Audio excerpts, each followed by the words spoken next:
আলহামদুলিল্লাহ তখন আমাদের মাহফিলে অনেক লোক আসতো, ইউটিউবে মানুষ দেখতো, ফেসবুকে অনেক মিলিয়ন মিলিয়ন মানুষ দেখতো। এটা আমি আপনার জাস্ট বোঝাবার স্বার্থে বলছি। অর্থাৎ আজহারি হুজুর যাওয়ার পরে মানুষ আমাদেরকে একটু বেশি ভালোবাসতো, কারণ আজহার সাহেব দেশে ছিলেন না, এই জন্য। এটাকে আমি ভুল বললাম না সত্যি বললাম ভাই? মানে একটা মানুষ নাই, তার মতো কেউ কথা বলে তাই কেউ অনুসরণ করতে ভালোবাসবে না ভাই? সেই হিসেবে ভালোবাসতো মানুষ আমাকে।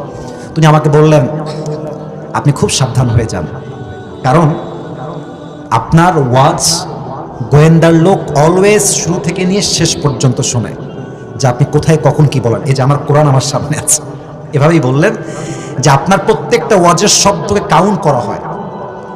একটা দলের নাম বললেন তিনি, দলটা আমি উল্লেখ করবো না, যে আপনি সেই দলটা করেন কিনা এটাকে অবজার্ভ করা হয়। তো আমি বললাম যে ভাই তারপরে আপডেট কি বলেন? উনি বললেন যে আপনার মাটির নিচের ওয়াজ ছাড়া কোনো গতি নাই, সাবধানে ওয়াজ করে যান। এবং উনি বললেন যে আপনি জাস্ট এ থেকে